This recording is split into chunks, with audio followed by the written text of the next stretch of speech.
اللهم بارك لنا محمد وعلى ال محمد كما باركت على ابراهيم. நீங்க அல்லாஹ் கிட்ட போய் கேளுங்க, என்னை மனிதனா மாத்த சொல்லுங்க. ஏன்னா அல்லாஹ்னால முடியாத விஷயம் எதுவுமே இல்லை. ஏன்னா ஒரு சமுதாயத்தை மனிதனா இருக்கக்கூடிய குரங்கா மாத்தினான். மனிதன் இருந்ததை அல்லாஹ் குரங்கா மாத்தினான். ஏன் பன்றி ஏன் மனிதனா மாத்த முடியாது? அல்லாஹ்னால எல்லாத்தையும் முடியும். அதாவது இம்பாசிபிள் விஷயம், நடக்க முடியாத விஷயத்தை நடத்தி காமிக்கக்கூடிய யாருன்னா ரப்புல் ஆலமீன் மட்டும்தான். புரியுங்களா? அப்போ அல்லாஹ் கிட்ட சொன்னாங்க. மூசா சொன்ன பிறகு அல்லாஹ் சொன்னா, என்னோட அடிமைட்ட போய் சொல்லுங்க, நான் மனிதனா மாத்துறேன்.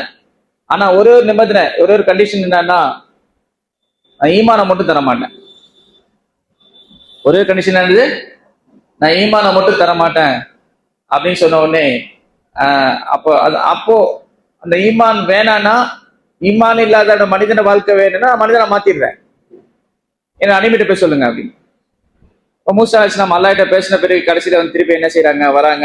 வந்த பிறகு கடைசியில அந்த பண்டிகிட்ட கேட்கிறாங்க. அல்லாஹ் பன்றி கேட்குது, மூசாவே அல்லாஹ் என்னை பத்தி என்ன சொன்னா? நீங்க சொன்னீங்களா? அல்லாஹ்கிட்ட சொன்னீங்களா? அல்லாஹ் சொன்னா, உன்னை மனிதனா மாத்த சொல்றேன்னு சொல்லிட்டான். ஆனா ஈமானை மட்டும் தர மாட்டானா. ஈமான் இல்லாத மனித வாழ்க்கை தரன்னா அல்லாஹ் உன்னை மனிதனா மாத்திரங்கிறான் அப்படின்ற உடனே அந்த பன்றி கேட்ட உடனே, அந்த வார்த்தையை கேட்ட உடனே அந்த பன்றி சொன்னிச்சான், ஈமான் இல்லாத மனித வாழ்க்கை, அப்படிப்பட்ட வாழ்க்கை எனக்கு தேவையே இல்லை. என் வாழ்நாள் பூரா இந்த அசுத்தங்களை சாப்பிட்டு என் வாழ்க்கையை நான் கழிச்சுட்டு போயிடுறேன். அதாவது அல்லாஹ் சுப்ஹானஹு வ தஆலா நம்மளுக்கு 18,000 படைப்புல பாத்தீங்கன்னா, அந்த 17,999 படைப்புக்கு மேல இந்த மனிதன் தான் சிறந்த படைப்பா இருக்கிறான். இந்த மனிதன் தான் சிறந்த படைப்பா இருக்கிறான். இந்த மனிதனுக்கு ஈமானுடைய மகத்துவம் என்னன்னு தெரிய மாட்டேங்குது. வீட்டுல பூனை வளர்க்கலாம் ஹலாலு, மாற்றார்கள் என்ன செய்யறாங்க, நாய் வளர்க்குறாங்க. பன்றி வளர்ப்போமா? இப்போ நம்ம அறிவாளியா பன்றி அறிவாளியா? சொல்லுங்களேன். எல்லாம் தூக்கம் வருதோ, வீட்டுல எல்லாம் பிரியாணி சாப்பிட்டு ஆக்கி வச்சிருப்பாங்க. இப்பதான் ஜும்மா பயம் நடந்துச்சு, அதுவும் சலாம் கொடுத்த உடனே உட்கார வச்சிட்டாரு. அப்படித்தானே? அப்படித்தானே அஜயார்? சலாம் கொடுத்தோன்னே உட்கார வச்சுட்டாங்க. எல்லாம் பிரியாணி, கறி பிரியாணி ஆக்கியிருப்பாங்க வீட்டுல. என்ன வெள்ளிக்கிழமை என்ன ஸ்பெஷலா தலையாட்டுறாங்க பாருங்க. அதனால அந்த மனிதனுக்கு அந்த ஈமானுடைய மகத்துவம் என்னன்னு தெரிய மாட்டேங்குது.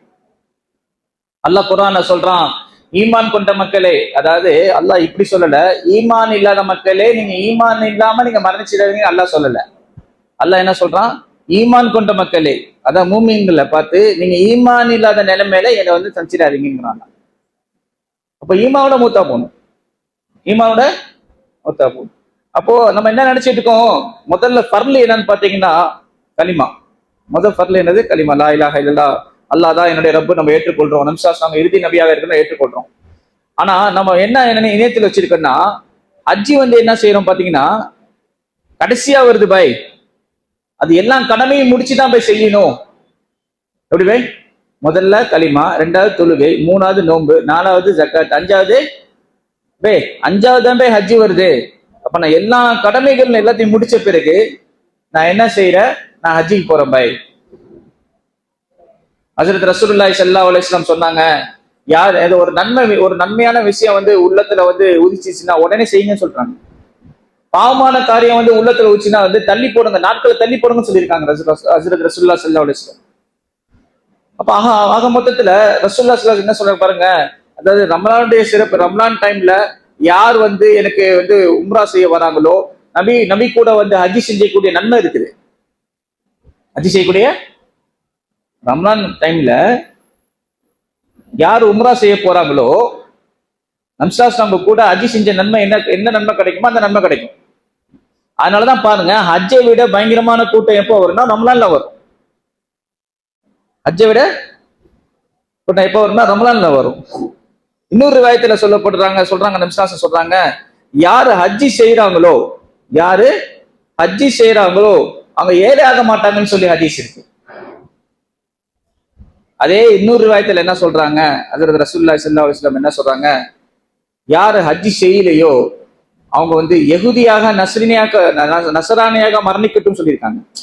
அதாவது நம்ம மேல எவ்வளவு பிரியமா இருந்த ஹஜ்ரத் ரசூலுல்லாஹி ஸல்லல்லாஹு அலைஹி வஸல்லம், எவ்வளவு தாய் தகப்பனை விட பிரியமானவங்க நம்ம மேல. என்ன, தாய் தகப்பனை விட ரொம்ப பிரியமானவங்க யார் நம்ம மேல? ரஹ்மத்துல் ஆலமீனா நான் அனுப்பியிருக்கேன்னு சொல்றாங்களாம். ஒரு தடவை ஹஜரத் ரசூலுல்லாஹி ஸல்லல்லாஹு அலைஹி வஸல்லம் அவங்களுக்கு வந்து இறுதி கட்டம் நெருங்குது. அப்ப நம்சாஸ்லாம் என்ன செய்யறாங்க, அவங்களுக்கு வந்து 2 நாளா காய்ச்சல்ல இருக்கிறாங்க. ஜிப்ரீல் இஸ்லாம் எப்பயுமே வந்து விசாரிக்க வருவாங்க, யார் சொல்லா எப்படி இருக்கீங்கன்னு கேட்பாங்க, வகை கொண்டு வருவாங்க.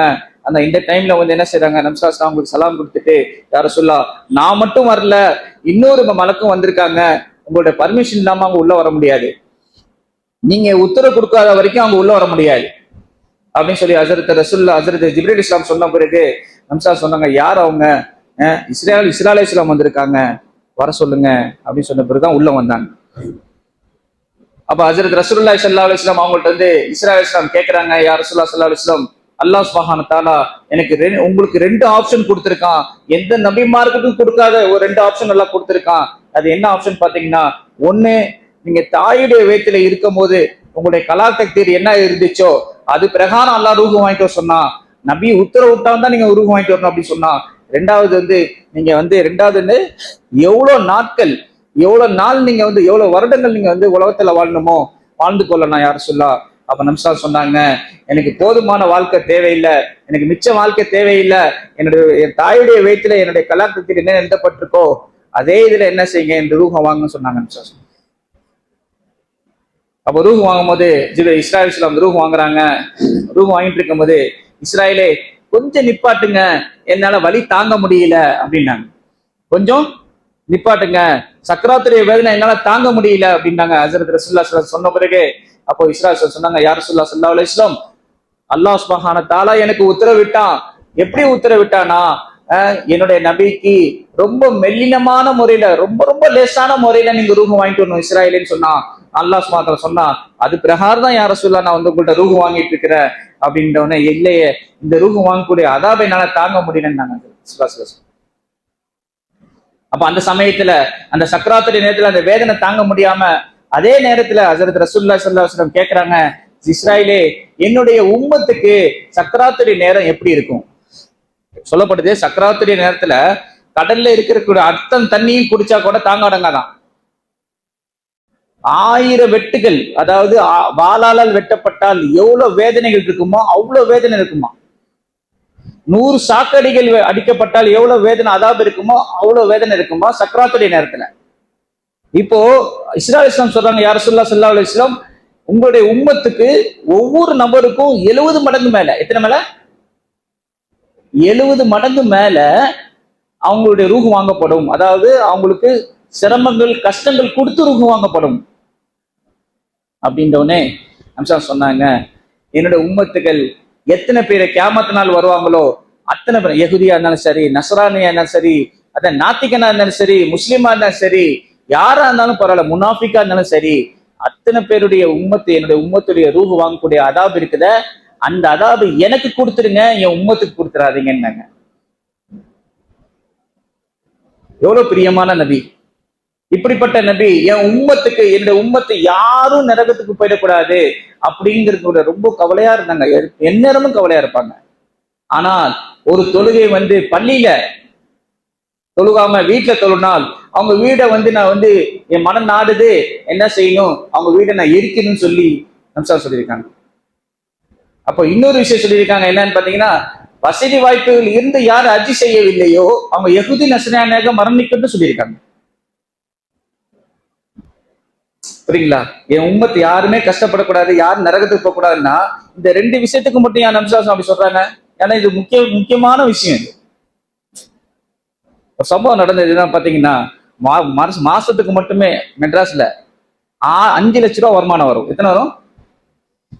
அவர் கிட்டத்தட்ட 80-82 வயசு. 5 லட்ச ரூபா வருமானம் வரும். அவரை நம்ம வந்து பேசிட்டே இருந்தோம். நடுவில் கொரோனா வந்துச்சு, ஹஜ்ஜிக்கும் போக முடியாது, நம்மளால அது உம்ராக்கும் போக முடியாது.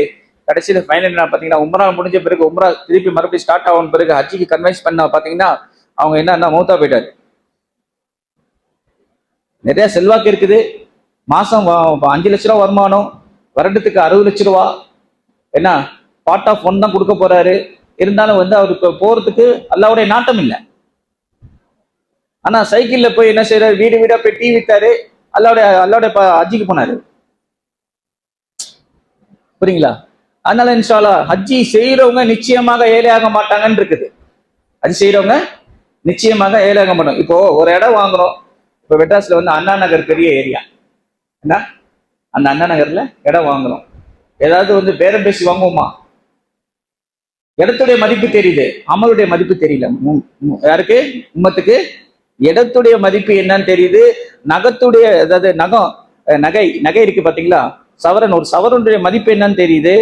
ஆனால் அமலுடைய அந்தஸ்து என்ன என்ன மதிப்புன்னு தெரியல. அதனால இன்ஷா அல்லாஹ் நம்ம என்ன செய்வோம், இன்ஷா அல்லாஹ் நியத்து வைங்க, ஒவ்வொரு நாளும் நியத்து வைங்க. இன்ஷா அல்லாஹ் ஹஜ்ஜி செய்யணும் நியத்து வைங்க. என்ன ஹஜ்ஜி செய்யணும் நியத்து வைங்க இன்ஷா அல்லாஹ்.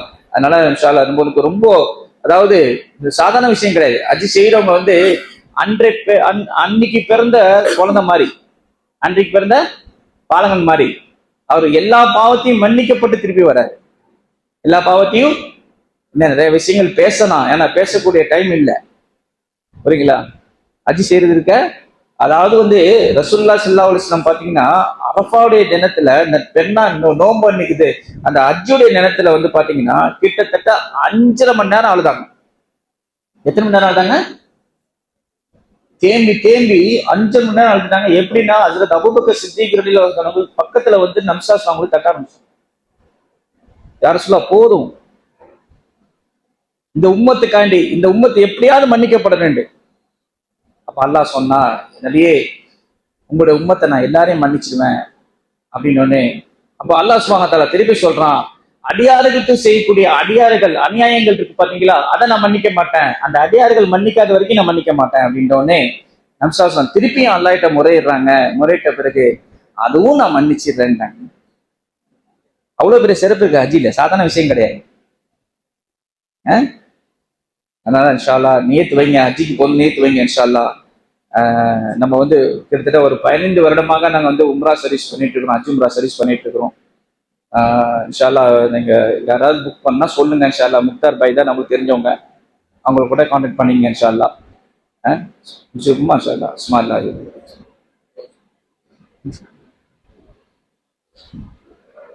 Alhamdulillah, alhamdulillah, alhamdulillah,